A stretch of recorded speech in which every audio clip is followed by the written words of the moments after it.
여러분 안녕하세요.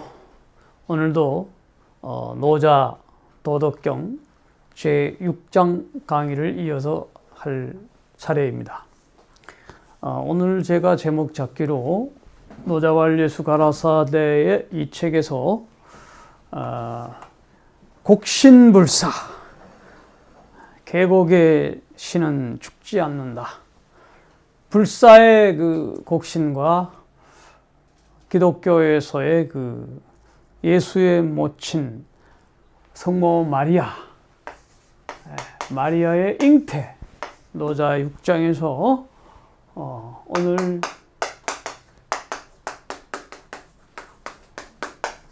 곡신불사와 마리아의 잉태라는 제목으로 한번 좀 비교라기보다는 대화 관점에서 한번 좀 보겠습니다. 물론 이 전체 오늘 6장 노자 6장은 비교적 본문이 짧아요. 그래서 우선 한번 쓰고 보면서 이해하도록 하겠습니다. 곡신불사 시위현빈.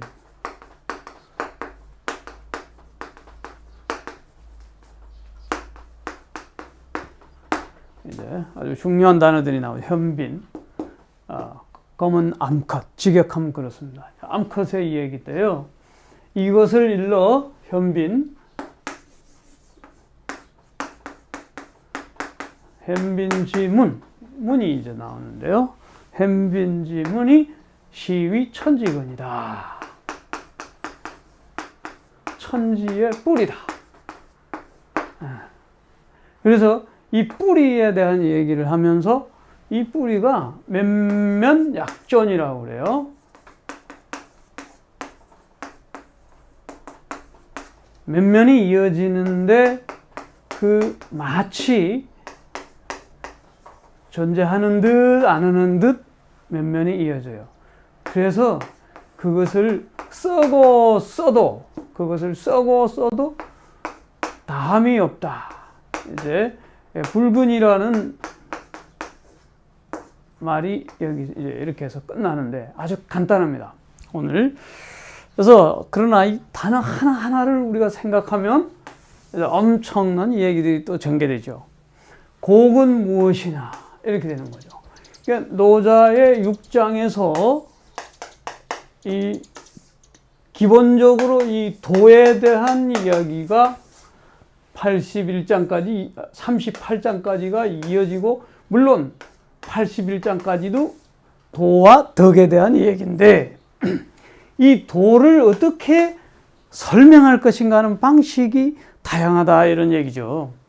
그래서 이미 앞에서도 4장에서 도충이용지, 이런 말을 했거든요. 이미 우리가 공부했지만, 도라는 것은 빌충죠.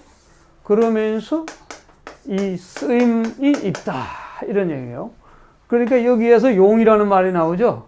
그래서 쓰임이라는 얘기고, 도는 어떤 것이냐면 비어서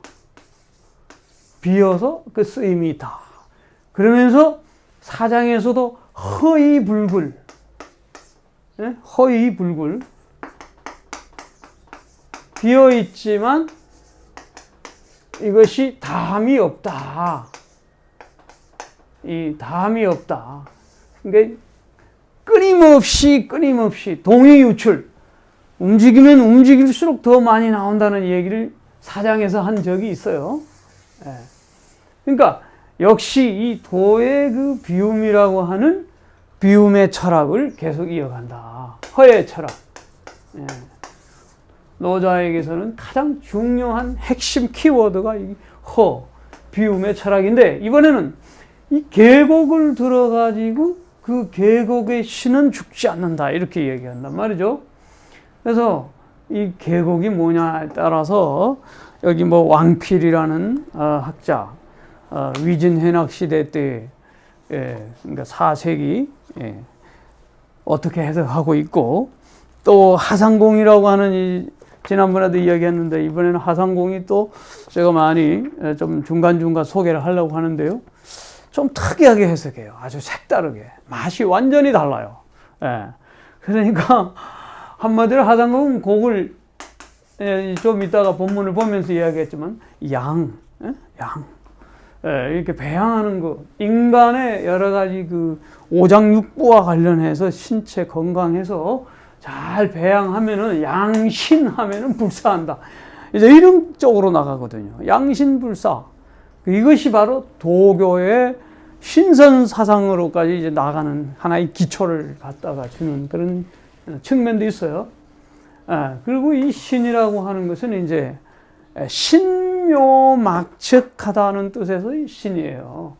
그러니까는 뭐 우리가 귀신이라는 어떤 혹은 그 신적 그 신이 아니고 이 계곡에서의 그 계곡은 한마디로 이 텅 비움, 계곡은 이렇게 비어 있지 않습니까? 이 비어 있는 공간, 그것이 어떻게 신묘막측하게 작용하느냐 하는 것을 얘기해 주는 거거든요. 다시 말하면 결론부터 얘기하면 그 비움의 쓰임새가 무궁무진하다는 그 이야기를 결국 하는 거죠. 그래서 이것을 일컬어 현빈이라고 한다, 이런 얘기거든요. 그 현빈이라는 이 현자는 그럼 뭐냐? 이걸 이제 거물현자라고도 하지만은 거물현이지만 애매하다, 아득하다, 오묘하다, 깊다, 현묘하다, 이런 것을 다 얘기하고, 거기에다가 이제 이 빈을 이야기하는데, 이 빈은 소 위에다가 이게 이제 빈은 숟가락인데 비자가 이제 여성의 생식기를 이야기하는 거거든요. 반대로 또 이 모자는 남자의 생식기를 이야기하는 거거든요. 그러니까 이제 암소, 숫소 뭐 이렇게 이제 이 비유를 하자면 그런 건데, 어쨌든 이 여자의 생식기이고 남자의 생식기입니다. 근데 이 현빈이라고 하는 것이 현묘한 암컷, 이걸 이제 소위 말하면 자궁, 모체, 모체라고 일단 얘기하고, 그 현묘한 암컷의 그 모체의 문, 소위 말하면 그 자궁의 문이 되겠죠. 이것을 자궁에 비유하면 되는 거예요. 곡신이 이 마치 그 자궁의 그 문에 비유를 할 수도 있겠습니다. 일단은.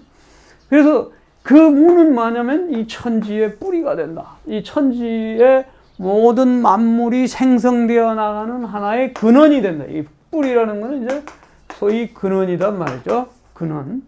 하나의 근본적인 출발점이 된다, 이런 얘기예요. 그 방식이 면면이, 이거는 이제 면면에는 미미하게 끊어질 듯 하면서 이어지는 거거든요. 그러면서 존재하는 듯하고 있는 듯 없는 듯 하다, 이런 얘기예요.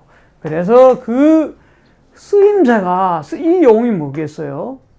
곡신의, 말하자면 불사의 그 현빈의 그 문에, 그 뿌리에 이 모든 게 연결되는 거죠.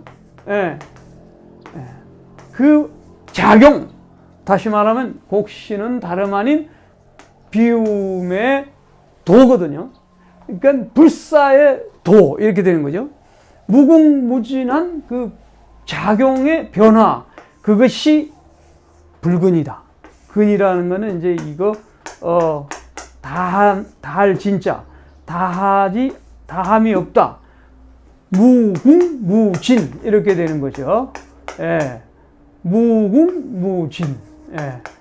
그러니까 이 작용은 무궁무진하기 때문에 불사한 거예요. 그러니까 불사의 영항, 도의 작용이라고 하는 것은 이렇게 불사의 무궁무진한 작용으로서 면면하게 이어진다, 이렇게 되는데, 자, 이제 여기서 하상공의 이야기도 있고, 또 주자의 이야기도 있고, 또 이제 왕필의 이야기도 있고, 근데 사상가들의 이야기도 있고 있는데, 뭘 한번 생각해 볼까? 먼저 이제 이 마리아 이야기 했으니까, 마리아가 이 잉태를 합니다. 잉태. 수태고지라고 있죠. 마리아야, 네가 아들을 낳을 것이다. 이 천사의 고지를 받았어요. 이럴 때 마리아가 무슨 말씀입니까? 내가 어떻게 처녀가 아이를 낳습니까? 이런 거죠. 이때 그 아이를 낳으면은 이제 그 처녀가 아이를 낳는 소문이 나면 그 당시 법으로 바로 이거는 돌에 맞아 죽거나 사형이죠. 네. 그럼에도 불구하고 천사의 고지를 하늘의 음성으로 받아들이고 수용하는 거죠.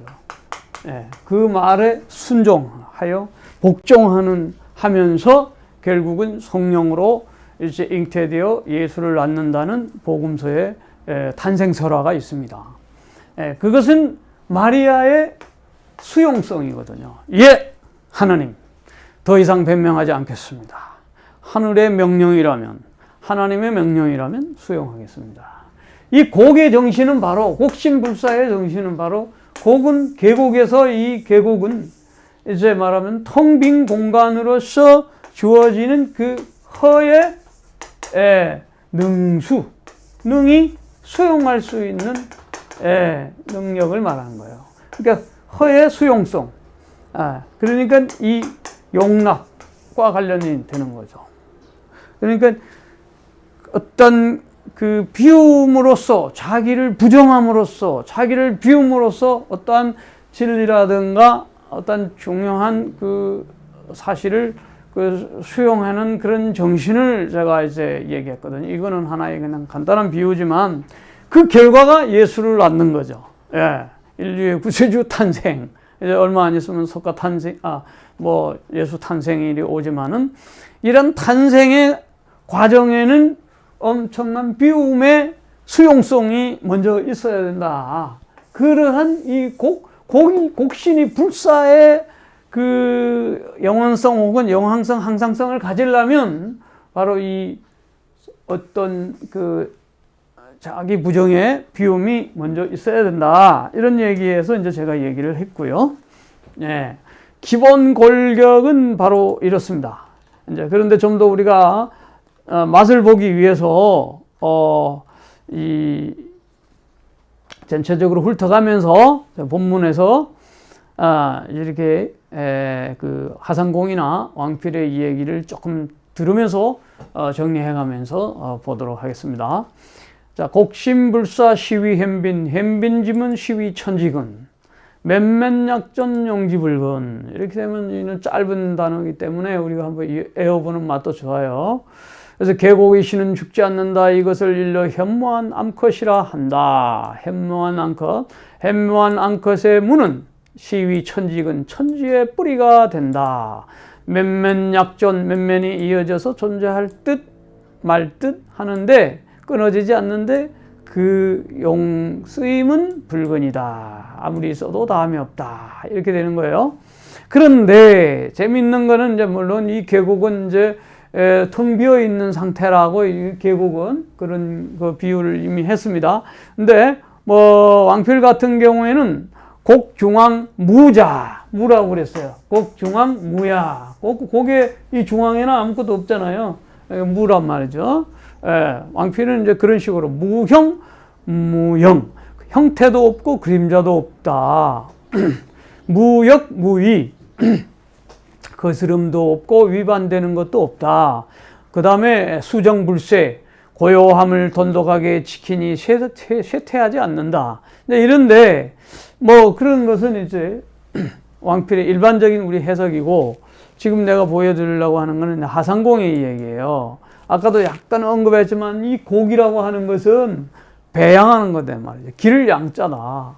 그래서 사람이 능히 양신, 신을 기르면 불사한다 이렇게 나온단 말이에요. 그래서 이 신이라는 것은 소위 말하면 정기신, 정신세계죠. 그러한 그걸 말하는 거예요. 그 하늘의 신을 따로 있는 게 아니고. 그래서 이 인체에 결부를 시킵니다. 이 곡을. 물론 이 곡자가 이 곡자와 관련되어서 이 곡식할 때 곡자 이렇게 해석하는 그 측면도 있거든요. 그러니까 곡기를 먹으면 우리가 이제 살아나잖아요.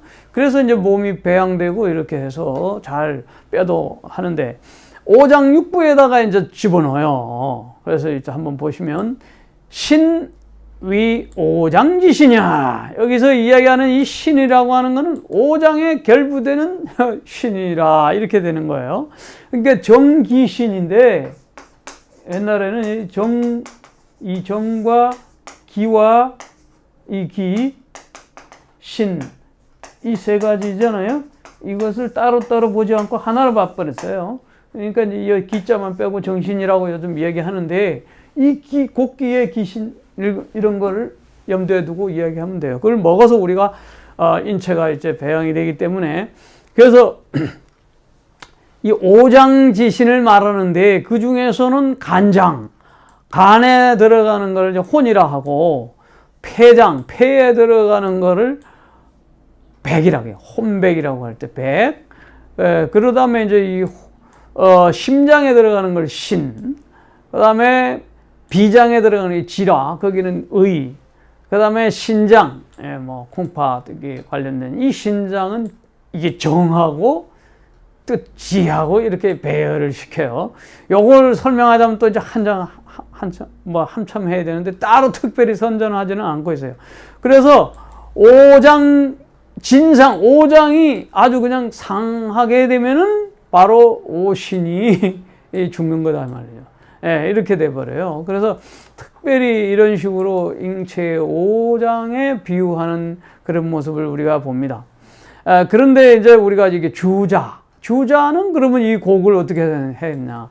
물론 주희는 이제 남성시대 때 1130년에서 2000년, 1200년 사이 사람이니까 벌써 하상공보다는 하상공은 서한시대 때 사람이기 때문에 기원전 한 200년 이렇게 따지면은 벌써 1400년 전의 인물이죠. 하상공 공부 이미 다 한 사람이고 왕필도 이제 400년 전, 그러니까 그 당시에 자기보다 800년 앞선 사람이니까 다 공부한 주자는 이미 자기 나름대로 뭐라고 그러냐면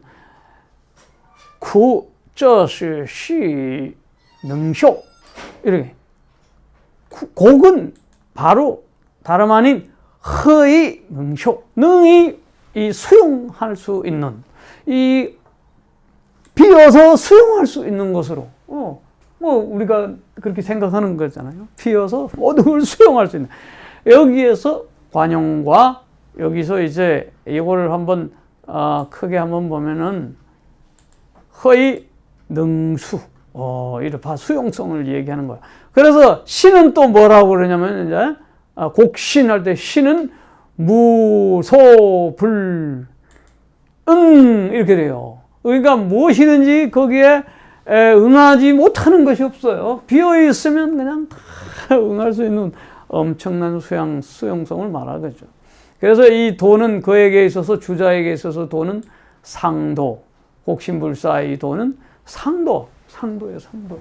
그래서 이 곡신의 도는 바로 다름 아닌 상도다. 주자는 그렇게 보는 거예요. 그러니까 이 상도가 뭐냐면은 항상하는 도인데 도가도, 비상도, 명가명, 비상명 할 때 그때 상도.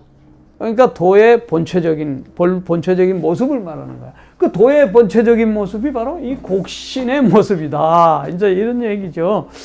어쨌든 뭐 주자는 그런 식으로 해석을 했고요. 이제 이런 것을 시비현빈이라고 했는데 이 현은 뭐냐? 이제 이럴 때 아까 설명을 했지만은 이거는 아주 미묘하고 아주 그 알기 어려운 미묘한 어떤 그 난지, 그래서 깊어서 막측신묘, 막측한 세상을 이야기하는데 이제 원시 개 모계 사이에서는 이런 생식기 숭배 사상이 거기도 있었고 또 그런 모계 전통을 노자 같은 경우에는 저 상당히 수용하는 그런 그 맥락이 있다고 볼 수 있어요. 그래서 특히 노자에게서 이 비뇌의 가치는 굉장히 탁월합니다. 비뇌의 가치는 아주 뛰어나고요. 그 다음에 또 이양 하상공 이야기가 나왔으니까 하상공이 또 이 현빈에 대해서 뭐라고 이야기하는가 하는 것을 좀 더 보겠어요. 불사지도다. 이거 말하자면 이거는 현빈은 불사의 도다. 제우 현빈. 그것이 바로 현빈에 있다. 근데 그 현은 무엇이냐? 현은 천냐. 현을 천으로 보는 거야. 그러니까 미리 이야기하자면 혀는 하늘이고 비는 땅으로 와요. 그러니까 하늘과 땅의 상징적 개념으로 봐버려요. 그래서 천지 결합으로 인한 음양의 결합으로 인한 만물 생성으로 이어지는 거죠. 그러니까 여기도 유가적 사상들이 이미 이 노자 사상에도 주역이라고 하는 이 문왕시대 때부터 내려오는 그런 것들의 사상이 쏙쏙 들어와 있는 걸 알 수 있죠. 노자에게도 유교적 그 사상적 그 음양의 이론적 사상이 암암내에 이렇게 들어와 있다, 이렇게 볼 수 있어요. 하상공이 이제 그런 식으로 또 풀어나간다는 측면도 있고요. 그래서, 이제 혀는 천인데, 사람 인체에다가 또 갖다가 비유를 해요. 그래서, 우, 인, 위, 비, 이렇게 돼요. 사람에게 있어서는 뭐다? 코에 해당해. 현빈할 때 이 혀는 하늘이요, 사람에게 닿으면은, 코다. 그러면 비는 땅이다. 그러면서 그것을 사람에게 이야기하자면은 암컷. 그것은 사람은 입이다. 그러니까 코와 입에 비우는 거예요. 혀는 코요, 비는 입이 되는 거죠. 이것이 둘 다 중요한 거는 구멍이 있어요. 콧구멍, 입구멍. 여기는 이제 이거는 뭐냐면은, 그래서 밑에 천식이 나와요. 천식이 옥이라. 천식은 사람이 5개의 기운으로서 먹는다. 오기는 이제 중앙과 사방을 말해요. 사방의 기운과 중앙의 오기. 물론 오행을 다른 식으로 목화토금수의 그 기운을 오기라고도 하지만, 여기서는 이제 사방과 중앙의 모든 그 공기를 말하는 거죠. 그런 것을 호흡함으로써 천식, 하늘의 그 양식을 삼는 거고요. 그래서 종비, 이 비로 가지고 입장, 우심, 이 코로 호흡하는 것이 결국 어디로 들어가면 이제 심장까지, 이제 맥박을 뛰는 심장까지 들어가게 되고요. 그 다음에 이게 이제 오기가, 이 호흡을 통한 오기의 청미에 따라서, 그 맑고 미미한 미세함에 따라서 위정신 총명, 정신도 총명하게 되는 것이고, 음성, 오성, 음성도 오성의 그 성질을 갖게 되는 거죠. 희노애구애입니다, 이거는. 오성은. 그러니까 칠정할 때는 희로애락, 애오욕 뭐 이런 식으로 하지만은, 희노욕, 두려울 구자, 그 다음에 슬플 우자, 이렇게 되는 거예요. 그래서 어쨌든 이 코를 통해서 천기를 마셔서 사방의 기운을 마셔서 천식으로 삼아서 하늘의 양식 삼아서 음성과 정신이 총명해지고, 그 기 왈혼이라고 그러는데, 그 귀는 뭐냐면은 이 귀자는 귀신이 아니고 말하자면 신출귀모라는 그런 거죠. 그러니까 그 귀에는 지혜 지자도 들어가요. 아주 귀모란 어떤 탁월한 그 모습입니다. 그것을 이제 혼이라고 하는데, 이 혼자 웅야, 이 혼을 수컷에 비유하는 거예요. 그러니까 혼백할 때 혼은 수컷에, 백은 암컷에, 이렇게 이제 배치를 하는 거예요. 그래서 출입 어디로, 주로 출입 어디로 들어가면 코로 들어가는데, 그것이 여천통, 하늘에 통하는 것이다.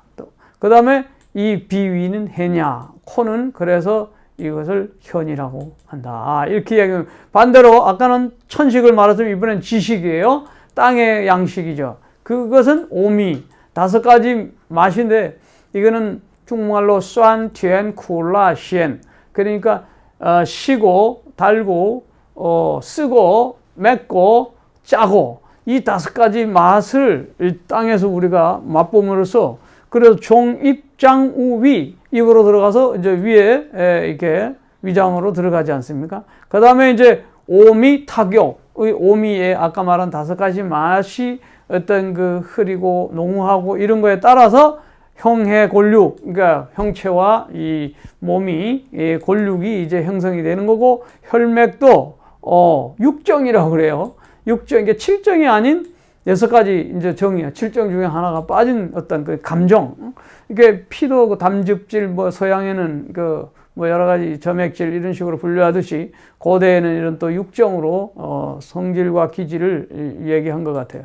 그 다음에 이제 기기왈백, 그 이제 이 땅의 기운을 말하는 거죠. 땅의 기운 5가지 맛으로 먹는 그것을 이제 그 아주 기몰한 그러한 그 세계가 백이고, 그 백은 이제 또 수컷을 이야기한다. 그러니까 자웅을 배치하는 거예요. 혀는 웅으로서 수컷으로, 자는 땅의 것으로서의 그 암컷으로, 이 2가지를 이제 배치하면서 그 주출입은 입이다.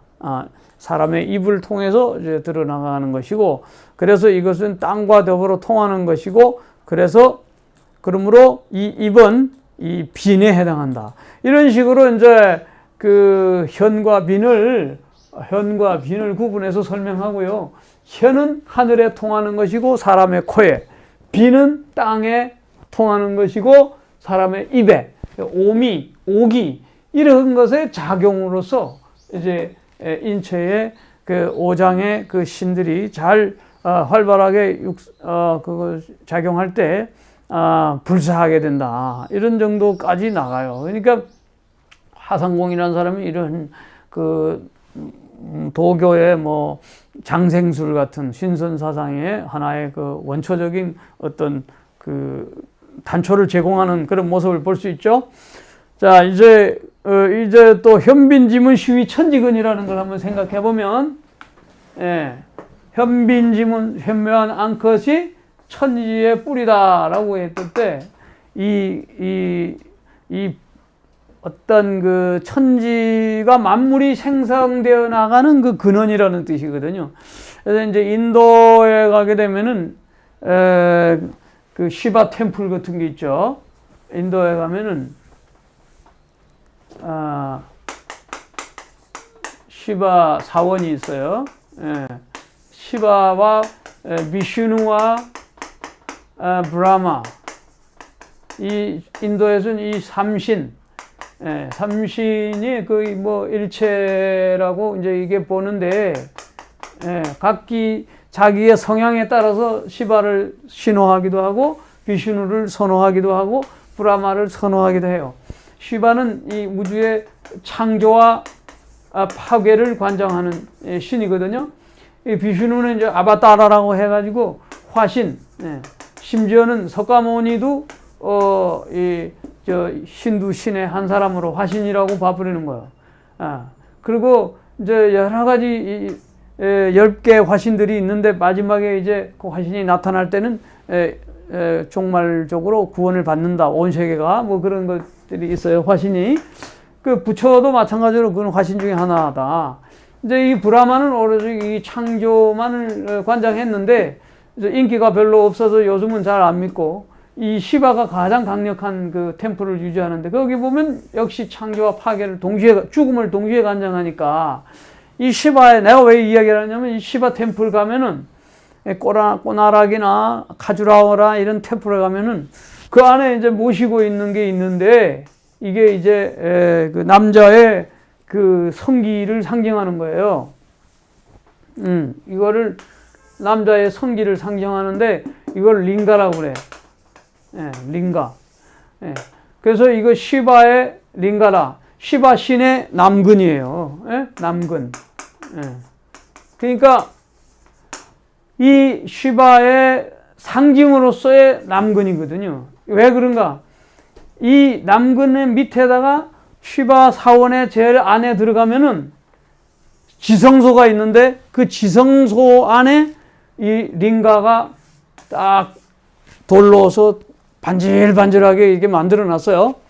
그 밑에 동그랗게 이렇게 이게 맷돌처럼 이렇게 하나 링가를 이렇게 담는 요원이라고 하는데, 이게 이제 여성의 생식기를 말하는 거야.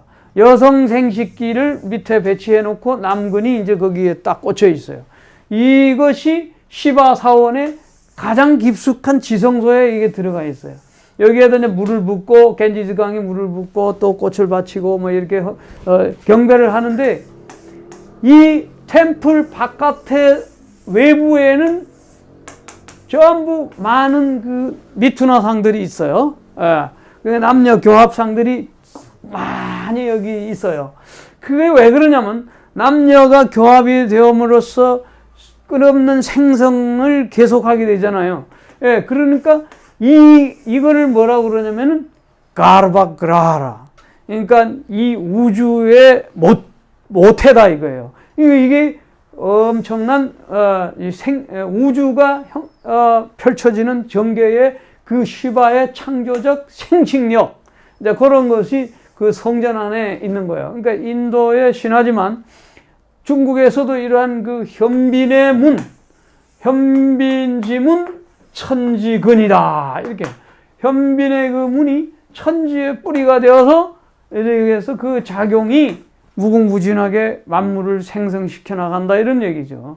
그러니까 그것은 하나의 비유이지만, 현빈은 하나의 비유이지만 그 현빈은 현묘한 암컷을 천지의 문이라고 할 수 있었던 것은 암컷의 그 요니의 생식력을 말하는 거고, 이것이 링가가 현이라면 이 요니는 빈이란 말이에요. 그 하상공의 이야기처럼. 그러니까 이 현과 빈이 결합하여서 하늘과 땅이 또 이거를 뭐라고 하면 이건 웅과 자웅이 결합해서 그 문에서 이제 이렇게 엄청나게 이제 생성되어 나온 거예요.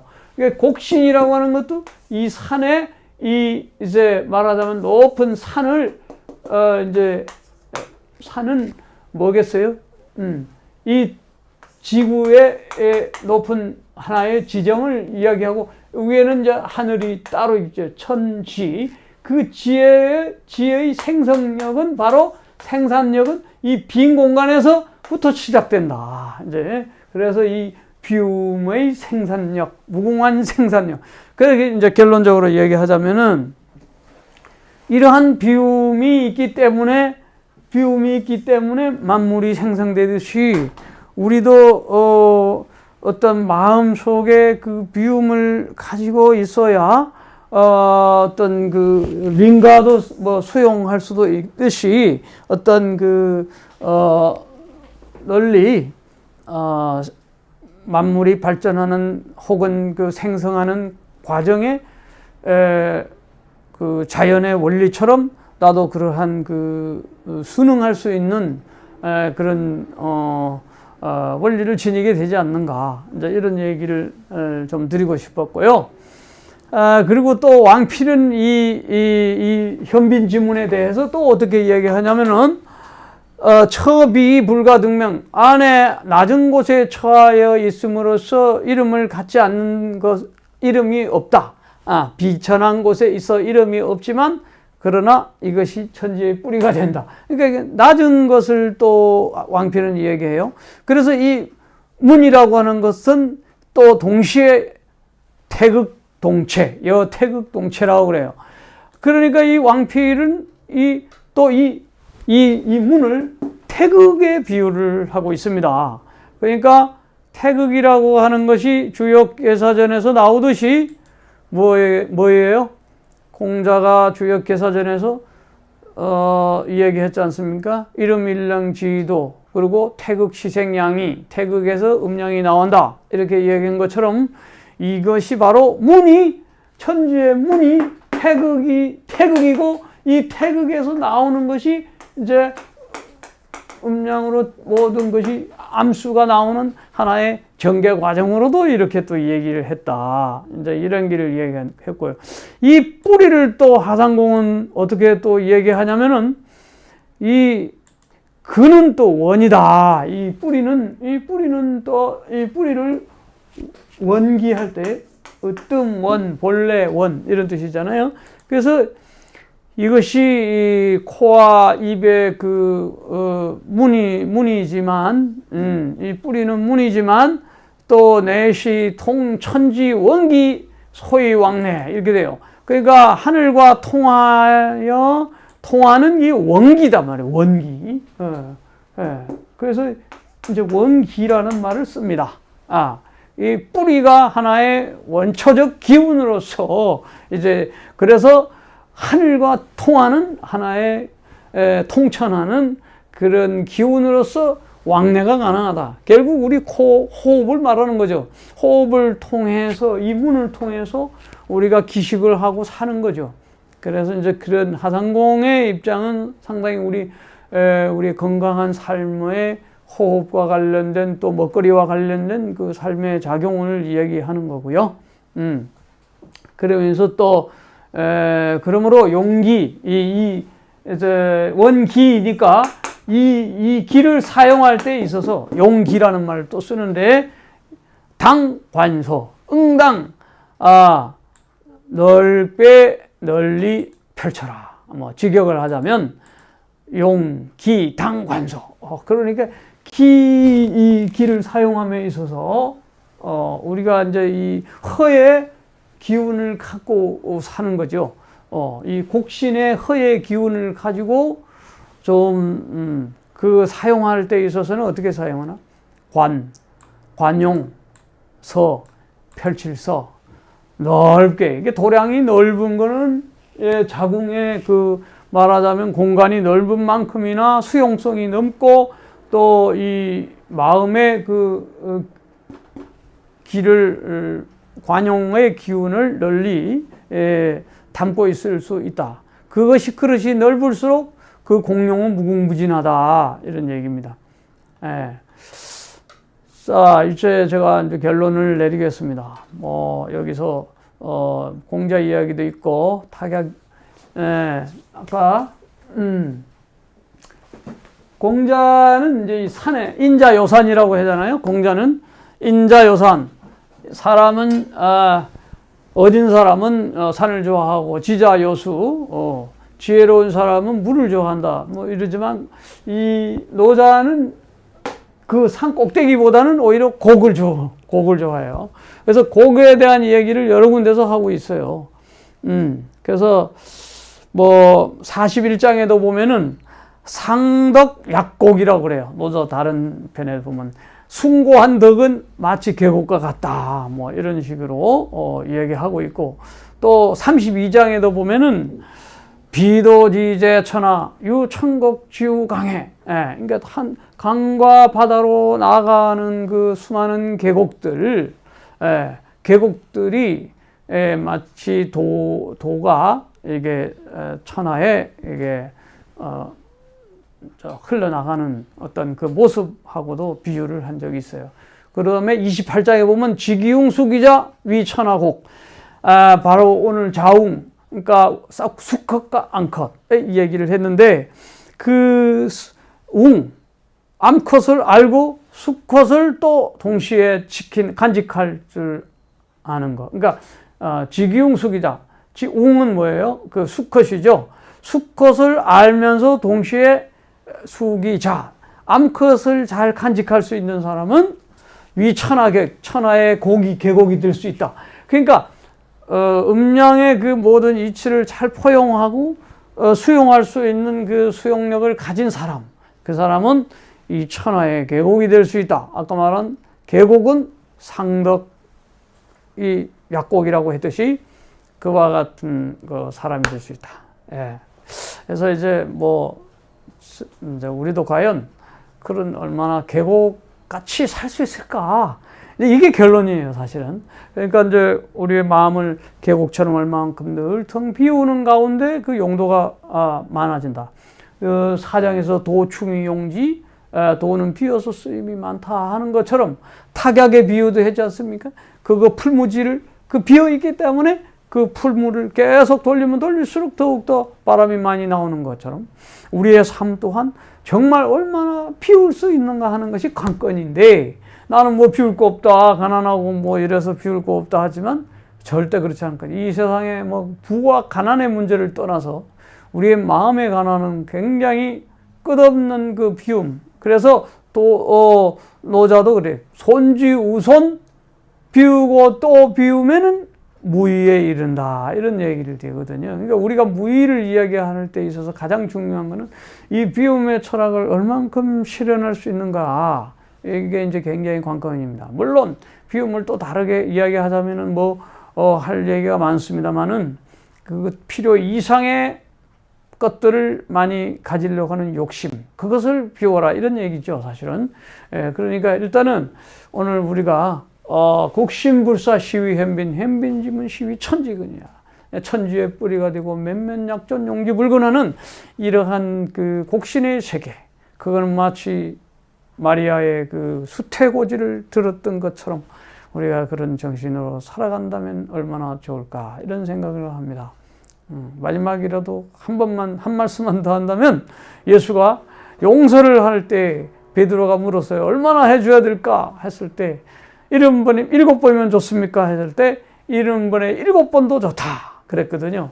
그러니까 70번에 7번이라도 끝없는 용서, 그것이 바로 이 곡신의 정신에서 이게 나오지 않을까 이런 생각 해봅니다. 예, 오늘 얼마만큼 우리가 비우냐에 따라서 얼마만큼 용서하고 너그럽게 살 수 있는 사람이 될 것인가, 그거를 한번 척도를 스스로 한번 가늠해 보는 그러한 시간이 되었으면 합니다. 감사합니다.